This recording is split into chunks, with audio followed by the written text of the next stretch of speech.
E dando início ao primeiro dia de conteúdo do encontro Future Pay 2024, com a palestra Pagamentos 2.0, Navegando pelo Futuro Financeiro, convido ao palco Karen Rebelo. Ela é coautora do livro Mulheres na Tecnologia, que será lançado em julho, e participou da escrita do Human Skills Manifesto. Além disso, a Karen também é diretora principal de produto no Nubank. Karen, seja muito bem-vinda ao palco da EVDI. Primeiramente, como eu falei antes, é um prazer estar aqui com vocês. Hoje a ideia, não vou falar de mim porque eu fiz uma introdução breve antes, então só vou tocar. Hoje a ideia dessa primeira palestra é justamente trazer as tendências. E vocês vão observar que essas macro tendências, elas vão ser aprofundadas ao longo desses 3 dias. Então eu vou pincelar, vou dizer como é que está o futuro, como é que está esse mundo global, onde a gente está vendo disrupção, o que está caminhando na nossa direção, na nossa indústria. E vão ter vários panelistas, vão ter vários palestrantes que vão entrar em alguns dos temas. Tá? Então, assim, primeiramente, o que a gente tem pela frente? Eu fiz uma transição no Nubank ano passado, em agosto, onde eu saí do time de dados e inteligência artificial e fui para o time para Comuntech Plataformas. Tá? Então, eu gosto de trazer muitos dados. Não vai ser à toa que vocês vão ver vários números ao longo do meu talk. Primeiramente, um fator muito importante é que, de fato, o futuro é cashless. Ou seja, se eu perguntar hoje aqui para vocês, levanta a mão quem tem dinheiro em cédula ou moeda. R$10, R$5, Então, gente, a gente quase não anda com dinheiro mais. Tudo bem, Karen, mas aqui é uma população privilegiada, verdade. Cada um está no seu palco e na sua fala de ter o privilégio. Mas isso não se detém apenas às pessoas mais abastadas ou privilegiadas da sociedade. Isso é um fator que é um engano, é um mito. O que acontece? 46% dos consumidores mudaram o uso de dinheiro para transferências digitais após o início da pandemia. Engano nosso se a gente pensar, só o diretor, só o executivo. Não. Mesmo uma moça que às vezes vive numa comunidade, ela está lá com o seu celular 10 versões atrás, ou de 3, 4 anos atrás, mas está lá pagando com a sua carteira digital. A partir do momento que o celular foi permeado na sociedade, a gente abriu portas para que isso aqui acontecesse. E com isso aqui acontecendo, vocês vão ver que vai ser uma fundação para várias das nossas macro tendências. Porque isso aqui destravou na indústria financeira o imaginável, o inimaginável. Então, olha lá. Até 2028, a gente prevê ali em dólares 5,2 bilhões. E ali já tinha 4 bilhões lá na época da pandemia. Gente, não vai parar. E aí vocês me perguntam, Karen, mas o Brasil ele é mais adiantado? Sim, ele é mais adiantado numa série de quesitos. Mas ainda tem muito mercado para ser explorado. Ainda tem muito cliente que está no momento certo para estar se conectando com produtos que são especiais e oferecem uma experiência fantástica para ele. Então, isso aqui não vai parar. E como eu falei para vocês, isso aqui é a fundação. Aqui eu comecei a abrir uma série de possibilidades. E essas possibilidades que eu quero trazer para vocês. Vamos falar das tendências, então. Eu trouxe 6 macro tendências, e aí há quem diga, quem está estudando, quem está lendo pesquisas na ResearchGate e tudo mais, há quem diga, Karen, mas tem mais? Tem mais, gente. Mas se eu fosse trazer lá umas 15, ia demorar 30 minutos. Então, eu escolhi as 6 que eu, Karen, considero as mais impactantes. Tá? A gente vai falar um pouquinho hoje de moedas digital, a gente vai falar de blockchain e cripto, aí eu vou também fazer a pergunta, quem está arriscando em cripto? Né? Eu também. Estamos juntos ali, bem juntinho. Estamos ali naquele vai, não vai, aquela relação de amor e ódio com a cripto. Digital wallets, pagamento sem fronteira, inclusão financeira e crimes financeiros. Eu vou trazer alguns conceitos aqui que talvez vão ressoar com vocês, muitas vezes ressoar pelo que vocês estão passando na empresa de vocês, mas a minha principal intenção aqui é justamente que vocês conectem o que pode ser feito na empresa de vocês. Muitas das empresas de vocês provavelmente estão ali no forefront disso, e já estão usando muitas dessas tendências. Outras, talvez não. Então, é um momento tipo, o que eu posso aproveitar? O que eu posso conectar na minha empresa? Como que eu posso explorar dentro do que eu faço? Tá? Bom, vamos lá, moeda digital. A gente tem a nossa, que está aí, caminhando em piloto, e a gente faz parte de uma estatística, dados. 60% dos bancos centrais estão em fase exploratória de moeda digital. Ou seja, se você pegar no mundo inteiro, todo mundo espalhado, 60% já está brincando ali, flertando com as moedas digitais. E 14 estão fazendo pilotos, que é o nosso caso. A gente já está fazendo piloto. O que isso possibilita? Lembra que eu falei que o cashless era a fundação? A hora que você coloca uma moeda digital, né, vamos fazer associação com uma coisa melhorada do que a cripto, né? Porque aí vai ser tudo ligado a um banco central, com todo o lastro e tudo mais. Ou seja, não tem tanta volatilidade. O que vai acontecer aqui? A gente vai abrir um novo panorama de negócios que podem acontecer através da moeda digital. A grande diferença é que, óbvio, nós estamos caminhando para algo muito mais seguro, muito mais rápido de transacionar. Esse é o objetivo. Estamos maduros nesse ponto? Ainda não. Vai ter um período de adaptação, vai ter um período onde muitas soluções, muitos players vão surgir para trazer essa governança, essa segurança. Inclusive, um dos tópicos que eu vou estar abordando aqui nas tendências é um negócio interessantíssimo. É a organização do crime. Fraud as a Service. Gente, Fraud as a Service, quem não sabe, quem ainda não está a par, eu vou dar uma palhinha aqui, mas eu peço para vocês estudarem. Porque quem está na indústria financeira não pode estar se desconectando, desplugando da tecnologia que está por vir. A tecnologia, ela pode ser usada nas duas vertentes, para o bem ou para o mal. Então, Fraud as a Service está vindo, é o crime organizado. Se a gente não tiver fortificado a nossa parte de cyber, a gente vai ter problema. Então, vamos lá. O que acontece quando a gente fala de moedas digitais? Para o Brasil, que se posiciona relativamente, está numa posição avançada, eu diria, a gente vai ter disrupção, mas as maiores disrupções vão acontecer na Europa, Oriente Médio e África. Por quê? Porque, gente, vamos pensar no Brasil há alguns anos atrás, quando a gente tinha somente bancos incumbentes e nós também não tínhamos os bancos digitais, a gente não tinha o app, a gente não tinha um monte de coisa. Quando nós demos o primeiro passo nessa evolução para o mundo digital, o que aconteceu? A gente teve um boom de players, de temos fintechs, temos tudo que você possa imaginar, insurtech e assim vai. Todo mundo mexendo com dinheiro e transacionando. Esse crescimento a gente experimentou alguns anos atrás. Se a gente vai para a África, a gente tem um mercado super em potencial, esperando, que a gente chama de ripe, né? Ele está maduro esperando que aconteça a disrupção. E a moeda digital, ela vai vir como um novo fator que vai dar aquela propulsão para fazer a quebra e a disrupção no mercado mais uma vez.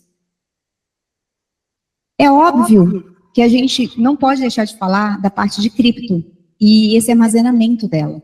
Porque hoje, apesar de cripto estar tão difundido, apesar de um meu amigo ali fazer investimento e eu também fazer investimento, acreditar nesse mercado, a gente ainda tem uma baixa utilização da cripto. Como trocar, como fazer, você pode comprar, vender, você tem ganhos, perdas, mas ela não é amplamente aceita no mundo, no dia a dia, no comércio e tudo mais. Então, o que acontece? Quando eu falo de moeda digital, a gente pode começar a olhar lá na frente um exchange rate, né? Uma taxa de conversão entre a minha cripto e o meu dólar digital, meu real digital. Pensando em dólar. O meu real digital. E quando você começa a fazer essas conversões e tudo está no mundo digital, é óbvio que você, mais uma vez, abre um novo mercado. Porque você está trocando a cripto de uma maneira, ela sendo bem mais aceita do que agora, porque agora ainda não está tão fácil. Mas eu tendo uma paridade ali com as moedas que têm um lastro pelo Banco Central do seu país ou de qualquer outro país. Então, a moeda digital, ela vai ser outro salto. A gente falou de cashless, hoje parece tão trivial você simplesmente colocar o celular, mas lembrem, alguns anos atrás isso não era trivial, agora é trivial. A gente vai para as moedas digitais, vai ter disrupção de novo, a gente vai ter novos players, e o mais interessante de pensar é que, lembrem-se, toda empresa, a gente hoje chama de fintech, health tech e tantas techs. O fato é que não tem mais fintech. O fato é que tem uma empresa de tecnologia. Eu gosto de citar o nosso CTO lá do Nubank, ele deu uma palestra recente, onde ele disse que nós somos uma empresa AI first. Ou seja, a gente começa com AI, a gente começa com tecnologia. Para quê? Para resolver problemas dos nossos clientes. Isso caracteriza que nós somos uma empresa de tecnologia resolvendo problemas. E aí, o financeiro fica em segundo plano. É aonde a gente está operando.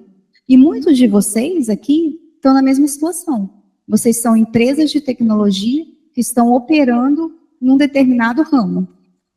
E mais a tecnologia desponta como esse fator propulsor. Vamos lá, vamos seguir e correr para a gente não passar o tempo. Senão, Bruna, cadê ela? Ela já me olha lá de longe. Então, gente, óbvio que os queridinhos aqui, blockchain, cripto, não poderia ficar de fora, é uma macro tendência. Já há quem ganhou muito, já há quem perdeu muito. É óbvio. Isso aí ela não é nenhuma novidade. Porém, o que acontece? Nesse mercado, imagine, e eu vou citar um exemplo, um use case totalmente diferente fora dos meios de pagamento, até para vocês poderem discutir depois sem ter nenhum problema de conflito de interesses. Mas vejam, uma grande amiga minha viajou para a Estônia e para a Finlândia. E a Finlândia, todo o processo do governo, tudo é digital. Cartório digital, escola digital, postinho de saúde digital, tudo é digital. Você tem um único número que quando você atualiza teu endereço nesse app, ele replica no país inteiro. Maravilha, né? Aí você pensa assim, tá, Karen, por que você está citando... Gente, quando você trafega a informação nesse nível, de um lado para o outro, você tem que estar utilizando todas as tecnologias que embasam a parte do blockchain, por exemplo. Cartório, e assim vai. Então, pensem que muitos dos players que vão aparecer podem nem ser da nossa indústria. E aí, é óbvio, a gente tem que pensar o seguinte, que eu não posso ficar esperando que seja sempre uma outra instituição financeira, seja sempre um outro banco, seja sempre... Não. Os players que podem vir a disruptar o mercado podem ser de qualquer indústria. E aí tem um outro porém.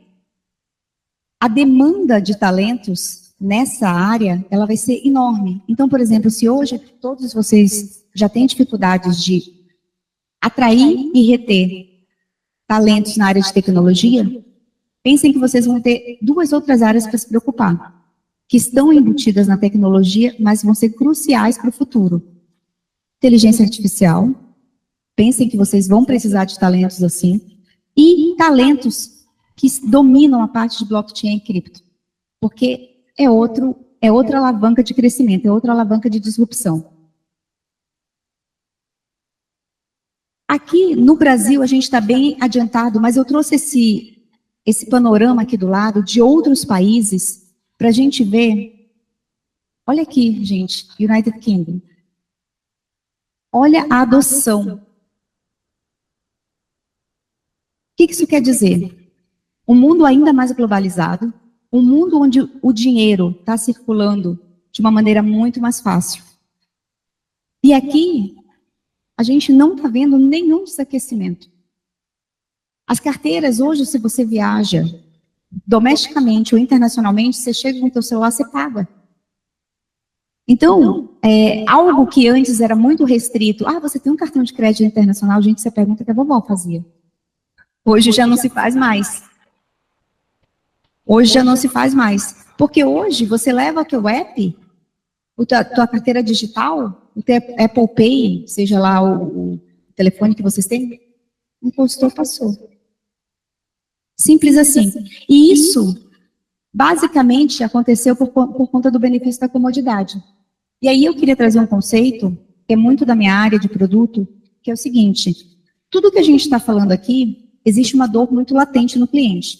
Por exemplo, quem nunca esqueceu de habilitar o seguro viagem ou o cartão para viajar, chegou lá fora, passou o cartão e o cartão não funciona? Aí você tá com aquela cara, não tem $1 no bolso, dólar passou bem longe, você está com um cartão que não está habilitado, você ainda não comprou aquele que naquela época era aqueles calling card, eu acho que chamava, também na época da vovó. Então você também não tem aquilo e teu cartão não está habilitado.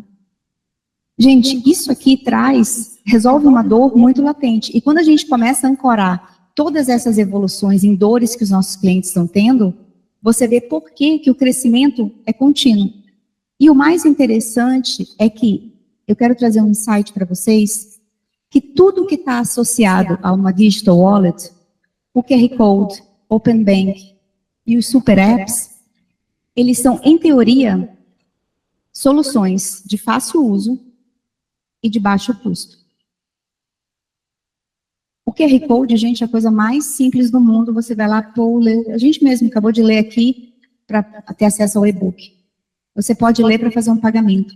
Então, obviamente, agora com um parêntese, desenvolver um super app, óbvio que tem um custo, gente. Mas se você pensar na escalabilidade de como era antigamente, agências, papéis, livros, cartões e tudo mais, isso aqui é bem mais em conta, é bem mais acessível. E aí a gente vem para um outro detalhe. Eu não sei se vocês vão ter esse use case na família de vocês, mas isso é muito comum nos Estados Unidos e México, tá? E aí vocês têm que pensar que hoje vocês podem estar no Brasil, podem não estar atuando fora do Brasil, ou podem estar. E se vocês estiverem, isso aqui é muito interessante. Por quê? Porque o dinheiro, ele circula. Muita gente imigra. Então, por exemplo, eu saio do meu país e vou para outro país. Qual é a primeira coisa que eu faço quando eu recebo o primeiro salário? O dinheiro de volta. Para sustentar quem ficou. Então, eu ganho em dólar, por exemplo, e posso mandar meu dinheiro para cá. Antigamente, demorava-se 4 a 5 dias seu dinheiro voando de um lado para o outro. Então, você mandava, você recebia tal dia, você mandava o teu dinheiro e olha, para chegar no teu parente, no teu filho, seja lá quem for. Hoje você faz transferências que acontecem quase que em real time. E aí, lembrem-se que o teu competidor, que a empresa que está inovando, ela pode não estar aqui, ela pode estar lá longe. Porque ela consegue trafegar esse pagamento e trafegar dinheiro de um lado para o outro. Obviamente com taxas, blá, blá, mas enfim, mas consegue. De uma maneira muito mais eficiente. Então, fica aqui a provocação para vocês que este padrão, ele também vai ser um disruptor. Ele também vai trazer uma nova alavanca para negócios, uma nova alavanca para players, uma nova alavanca para as empresas de vocês. E é muito interessante dizer mais uma vez que soluções regionais, elas podem vir de qualquer lugar, gente. Não esperem que só vai vir de uma outra instituição de pagamento. A gente sempre vai ter empresas de tecnologia investindo e fazendo a coisa acontecer. Então, é muito importante que vocês estejam sempre pensando plano de 2, 3, 5 anos para frente e entendendo quais são os movimentos do mercado, para você dar o primeiro passo antes, óbvio, né? Inclusão financeira. Engana-se, lembra que eu comecei falando do cashless, quem tinha dinheiro? Engana-se quem pensa que não dá lucro, né, estar presente na população menos favorecida, ou na população que não teria acessibilidade à parte financeira. Neste caso aqui, é muito importante a gente dizer o seguinte, que diferente do que era no passado, que muitas vezes a gente tinha uma população desbancarizada no Brasil e nos outros países, hoje isso não é mais uma realidade. Hoje a gente tem crescido cada vez mais para bancarizar toda a população. Porque essa população, se bem orientada, com uma boa educação financeira, essa população, ela faz girar o dinheiro, ela fica com uma vida financeira saudável. E, obviamente, uma vida financeira saudável, ela vai estar girando o patrimônio dela dentro da tua instituição. Então, quando você fala aqui, a gente está falando de 2 tipos de inclusão financeira. Obviamente, chegar em quem nós não chegávamos antes, comunidades, áreas rurais, todo esse pessoal que muitas vezes era desbancarizado. E a segunda situação, o termo de acessibilidade. Então, por exemplo, para aquela pessoa que não pode ver, que não pode escutar, uma das inovações que a gente fez, acho que tem alguns meses ou ano, talvez, foi se o nosso cliente se identifica como uma pessoa que não consegue ver, a gente manda um cartão e um braille para ele. E assim ele sabe que o cartão é dele. Parece uma coisa muito simples, mas você está incluindo aquela pessoa no sistema bancário. Porque senão ela ficava ali tentando. E ela não sabia se o cartão era nem dela. Isso faz parte da inclusão financeira. Quantas pessoas numa situação dessa não se sentiram pertencentes, não sentiram que podem, sim, com uma solução de baixo custo, estar fazendo essa entrada na sociedade? E, obviamente, a gente continua, a grande sacada de empresas de tecnologia é que a maioria das nossas soluções, elas são relativamente de baixo custo. Entre aspas, né? Não é tão baixo custo, mas se a gente comparar com toda a infraestrutura física que a gente tinha antigamente, é baixo custo. Só que tem um detalhe. E é muito importante mencionar, porque a gente está vivendo um momento muito crítico e esse momento não vai passar, que é o momento da vulnerabilidade que os nossos dados têm. É muito importante a gente pensar o seguinte, o Banco Central de todos os países, uns mais rígidos, outros menos rígidos, mas todos em geral eles estão tentando estar sempre de olho na proteção do cliente. No dado do cliente, LGPD e tudo mais, GDPR na Europa, enfim. O que acontece? Não vai cessar essa onda de crime cibernético. Não vai cessar essa onda da privacidade e da segurança de dados. Por que não vai cessar? Porque da mesma forma que a gente está evoluindo as nossas plataformas, a gente está evoluindo o nosso pensamento, tem toda uma organização criminosa evoluindo a parte de fraude, evoluindo a parte de roubar informação. Então, é quase que mandatório, da mesma forma que a gente faz a inclusão financeira, a gente fazer isso de uma forma muito cautelosa para que a gente continue respeitando todos essas bordas de proteção que a gente precisa ter. E, por fim, eu queria trazer esse último tema, que é a parte de crime financeiro. Por quê? Porque a gente tem visto, ao longo dos últimos anos, uma quantidade enorme de informações que tiveram leak. Quantos de vocês, se vocês, por exemplo, acessarem o Serasa, ou vocês acessarem outras plataformas, quantos de vocês já não receberam um e-mail dizendo que vocês tiveram informações, as suas informações foram comprometidas? Existem empresas, não tem Cloud as a Service, Infra as a Service, agora tem Fraud as a Service. Existem empresas que operacionalizaram todo o esquema de fraude. Parece loucura.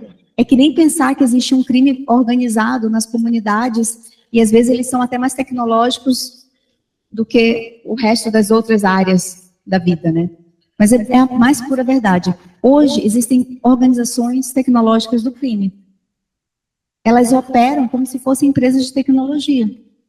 Então, da mesma forma que eu tenho engenheiros de software, pessoas engenheiras de softwares dentro da minha empresa, existe uma outra empresa que também está contratando engenheiros de software. Machine Learning Engineer, que está contratando Data Science, está contratando todas as capabilities, né, todas as disciplinas para poder entregar esse serviço. Óbvio, nem eu nem vocês compartilhamos ou estamos em empresas assim, mas elas existem. E elas vão atuar contra as empresas que estão ali rodando no sistema normal, tentando fazer o dinheiro girar, tentando trazer para a inclusão financeira e tudo mais. Então, é muito importante a gente se atentar que isso aqui é uma tendência. E aí eu trago um dado que teve tentativas de compras fraudulentas, aumentaram quase 70% em 2020, uma pesquisa da Price Waterhouse. Por que eu trago essa informação? Pelo seguinte, se nós pensarmos aqui, quantos de nós já não recebeu uma ligação? Você fez uma compra e quer cancelar? Uma compra de 2.000 nas Casas Bahia? Fala, cara, eu não fui nas Casas Bahia. Não fui na Apple, não fui. E aí é uma fraude. Cai num customer service, uma pessoa com uma musiquinha que normalmente você ouviria, cai numa pessoa que vai te atender e que, se você não sabe todas as práticas da tua instituição de pagamento, você pode cair nessa empresa. Essa empresa que está justamente automatizando toda a tecnologia por trás para te fazer uma fraude. Talvez vocês nunca caíram, mas vocês com certeza conhecem pessoas que já caíram. E aí, isso aqui eu acho fantástico, porque parece que tecnologia, ela é só para as empresas de tecnologia. Mas se a gente pegar essa pesquisa da Visa, 4 em cada 10 comerciantes, grandes empresas ou pequenas empresas, estão usando inteligência artificial e machine learning para detectar fraude. O caso, eu estava até conversando com, Marco, da Princípio. A gente estava até conversando sobre isso, porque assim, o que acontece? Hoje, a parte de inteligência artificial e machine learning, os casos mais óbvios é em fraude e customer service. É o caso mais óbvio. É o caso onde todo mundo está despontando. Tem outras milhões de possibilidades, existem. Mas esses casos aqui, eles são os principais. E, obviamente, que todo mundo está tentando detectar a fraude antes que ela aconteça. Então, eu quero deixar para vocês um insight, que é o seguinte: se vocês estão operando na indústria financeira, e obviamente estão porque estão no Future Pay, é muito importante entender como essa tendência ela vai impactar vocês. E o que vocês precisam fazer dentro da expansão de talentos de vocês, dentro da expansão de tecnologia de vocês, para lidar com essa parte, porque a parte de crimes financeiros ela não vai parar e ela só tende a se intensificar. Essas foram as 6 tendências. Eu tenho acompanhado os temas de alguns de vocês que vão palestrar. Muitos de vocês vão entrar em alguns desses temas até mais profundamente. A ideia era trazer provocações, trazer pensamento. Como é que isso pode impactar a minha vida? Como é que isso pode impactar a empresa que eu estou? Muito obrigada. 1 minuto? Faltando 1 minuto para a luz verde. Puxou de tempo. Muito bem, pessoal. Quem quer começar fazendo perguntas? Eles estão tímidos aí. A Gabi vai levar o microfone. Pessoal, digam o nome, a empresa, para a gente ir se conhecendo. É muito difícil a gente lembrar o nome de todo mundo. E usem sempre o crachá também. Ele serve para isso. Podemos começar. Boa tarde. Rodolfo, da Globo. Uma das macro-tendências que você trouxe foi da questão da inclusão financeira, né? A dúvida que eu fico é como é que isso se fala com o processo de evolução da creditização. Porque quando a gente pensa na entrada no mercado financeiro, a gente vê isso crescente e tal, principalmente com os bancos digitais.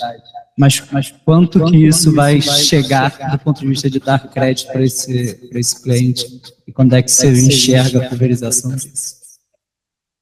Rodolfo, é muito interessante a tua pergunta. Parece que a gente estava ouvindo as perguntas que vinham do Marco, porque a gente estava conversando justamente sobre crédito. Crédito é a intenção, quando você pensa numa população que talvez não vá ter acesso ao crédito. É muito relativo. Eu gostaria de ter os dados aqui, eu não tenho os dados na minha mão, mas muitas vezes a pessoa precisa de crédito de R$10, R$20. Gente, pode parecer para nós que somos pessoas mais privilegiadas que isso, meu Deus, isso não existe. Existe, gente, existe. Às vezes a pessoa precisa de R$10 para pegar o ônibus para ir trabalhar naquele dia. Quando a gente pensa em crédito, o que é importante analisar? Se o crédito ele é analisado de uma forma responsável, por exemplo, a pessoa que precisa de R$10 para pegar o ônibus para ir trabalhar naquele dia, chega até a ser irresponsável você dar R$30 mil. Porque se a pessoa precisa de R$10 para pegar o ônibus, ela não vai ter condições de pagar um empréstimo de R$30 mil. Eu acho que essa parte da inclusão financeira é muito interessante porque não é só a inclusão financeira, vem com uma educação financeira. Então a gente precisa atuar muito forte e é independente de ser banco digital ou banco incumbente, independente. A gente precisa atuar muito forte numa educação financeira. A gente estava batendo um papo antes aqui de entrar, que existem pessoas com perfis que estão endividados, por exemplo. Estão com contas ADV em aberto. Você trazer essa pessoa, você ensinar essa pessoa a gerenciar seu dinheiro e ir dando crédito aos poucos, eu acredito ser a receita do sucesso. Porque o cliente, ele fica feliz, porque ele consegue atingir seus objetivos, e nós, instituição, enquanto empresa, e aí não falo em nome do Nubank, falo em meu nome, eu enquanto pessoa que quero impactar vidas de pessoas, a gente vai estar promovendo uma inclusão dessa pessoa. Mas é óbvio que você precisa ensinar, porque o brasileiro, diferente nesse bate-bola que eu estava com essa minha amiga que foi para a Finlândia e para a Estônia, as crianças têm educação financeira desde pequenininha lá. Elas têm pensamento crítico desde pequenininho lá. Aqui, para ter educação financeira, você tem que estar no colégio particular. Como é que o brasileiro ele vai conseguir desenvolver esse skill, essa habilidade, esse conhecimento se ele não estudou isso? Ah, mas eu vou estudar educação financeira, matemática financeira na faculdade. Muitos dos brasileiros não chegam nem na faculdade, na universidade. Então, é muito importante o crédito vir atrelado à educação financeira, para que essa pessoa, de fato, consiga atingir seus sonhos, atingir seus objetivos, de uma maneira consciente, passinho por passinho. Pelo menos é o que eu vejo. Eu creio na pulverização, eu, Karen Rebelo, creio na pulverização, desde que atrelada à educação financeira. Tudo bem? Oi? Prazer, Cassimiro, da Procedura. Então, você fala do dinheiro, da digitalização do dinheiro, eu sinto na tela. A minha dúvida, quando nós bate-papo, quando fala sobre digitalização da moeda, vem muito na questão segurança, e o Banco Central vem falando muito também sobre isso. Sim. Eu, como uma empresa que faz toda uma parte de segurança do dinheiro físico, penso, e a custódia para tudo isso? Está sendo pensado nesse momento também? Olha, essa é uma pergunta. Obviamente que a gente vai ter uma fase de maturação, né? É por isso que, apesar de ter 60% dos bancos centrais já flertando ali com a moeda digital, a gente só tem 14 em piloto. Porque é muito necessário, principalmente quando a gente está falando de um dos bens mais preciosos de uma pessoa, né, tirando quando a gente fala de outras pessoas, né, não estou falando de família, não estou falando desses valores, mas estou falando de material. A pessoa está guardando o seu dinheiro, aquele dinheiro virou uma moeda digital. e por algum gap, bug, puff, sumiu. É por isso que é tão importante ter toda essa parte de piloto, essa parte de maturação, para que todos os envolvidos pensem em todos os efeitos colaterais, as custódias. Você não pode lançar milhões de moedas digital sem ter lastro. Tem que ter lastro. Então, é muito importante ir amadurecendo através de piloto para que aconteçam os aprendizados necessários, para que todas as alternativas sejam pensadas e, dessa forma, possa ter uma implementação segura para todo mundo. Porque da mesma forma que você traz esse desafio, devem ter outros desafios.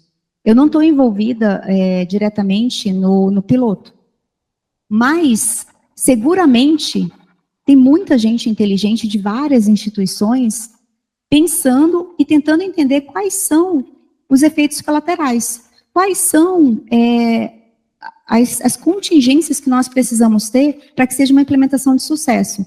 Porque quando você fala em cripto, por exemplo, não tem um lastro, a maioria não tem um lastro atrelado a um banco central. Quando você fala numa moeda digital atrelada a um banco central, você está falando de um país, de uma nação. E, obviamente, quando você faz essa conexão, você não pode se dar o luxo de ter erros. Porque senão você pode estar diretamente impactando a economia de um país inteiro. Então, assim, respondendo a tua pergunta de maneira muito clara, eu não estou envolvida diretamente no projeto. Porém, eu acredito que tem pessoas super capacitadas que estão fazendo piloto, e como a gente faz em tudo que é de tecnologia, gente. Piloto, um POC aqui, uma POC, aí vamos alfa, beta, para depois ir para geral. Não tem outra forma de fazer um negócio muito rápido. Precisa dar o tempo de maturação e para que todas as opções de segurança sejam pensadas, para a gente não vir a ter uma infeliz surpresa lá na frente.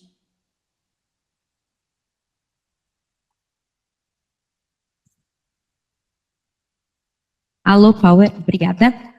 Pessoal, a gente tem exatos 2 minutos para mais uma pergunta, Gabi. Eu sei que tem mais uma pergunta na plenária, vai dar exatamente 2 minutos para a Karen responder. Agora eu coloquei ela aí numa corrida contra o tempo. Obrigado. Karen, boa tarde. Rogério da PaySafe. Em primeiro lugar, fico feliz que das suas macro tendências, pelo menos 50%, 60%, eu estou alinhado para a gente conversar. Uma dúvida que eu tenho, acho que nos pontos principais, falando de digital wallet e também um pouco de inclusão, digitalização, a experiência do consumidor, o UX puro, né?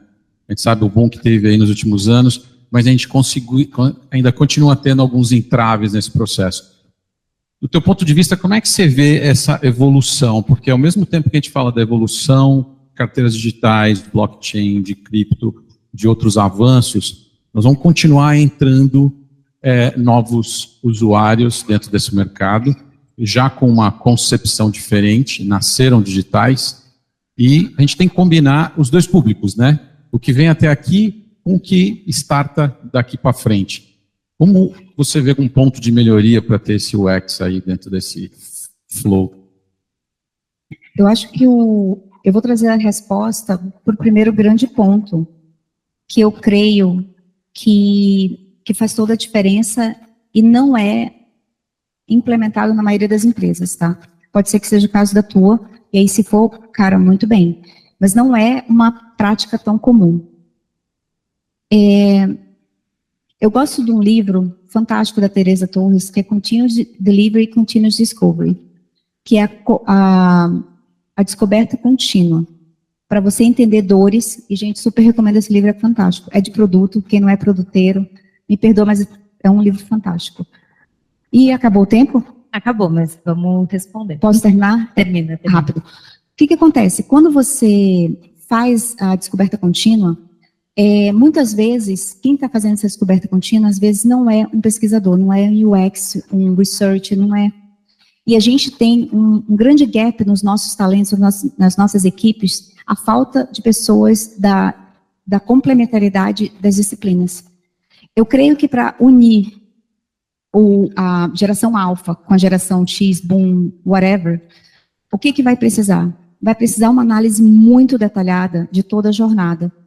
E a gente vai ter que ser muito inteligente trabalhando com pesquisadores de UX, porque é a capacidade deles, é a habilidade deles para fazer as bifurcações para atender esses dois públicos, porque eles têm necessidades diferentes. E quem não respeitar essa diferença geracional, muito provavelmente vai estar perdendo o mercado daqui a alguns anos. Então, o meu insight para você e para outras pessoas é: olhem com carinho as equipes multidisciplinares. Elas são necessárias. Não existe um UX Research à toa. É porque tem uma habilidade. Eu sou produto. Mas quando eu preciso fazer muitas pesquisas, eu tenho um apoio de um UX. Porque tem um skill, uma habilidade ali diferenciada. E que faz toda a diferença na hora de você mapear a tua jornada do cliente e o teu flow.